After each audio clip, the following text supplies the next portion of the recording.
யோவான் 17ஆம் அதிகாரம் 3ஆம் வசனத்தை John வாசித்தீர்களானால் 17:3. ஒன்றான மெய் தேவனாகிய உம்மையும் நீர் அனுப்பினவராகிய இயேசுவையும் அறிவதே நித்திய.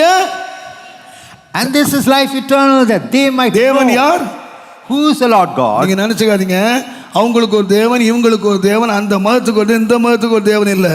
Do not fear. தேவன் ஒரே ஒரு தேவன், There is only one true God, அவரே மெய்யான தேவன்.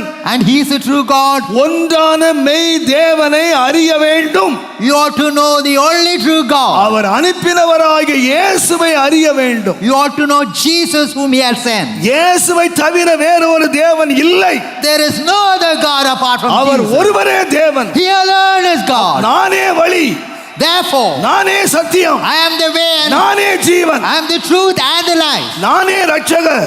I am the Savior. என்னை அன்றி வேறே தேவன் உனக்கு உண்டாயிருக்க வேண்டாம். Apart from me, let there be no other gods in this world. வானத்தின் கீழே, Below the heavens பூமியின் மேலே and above the earth, என்னை அன்றி உனக்கு வேறே தேவர்கள் உண்டாயிருக்க வேண்டாம். you need not have any other gods. இது தேவனுடைய கற்பனையிலே பிரதான கற்பனை.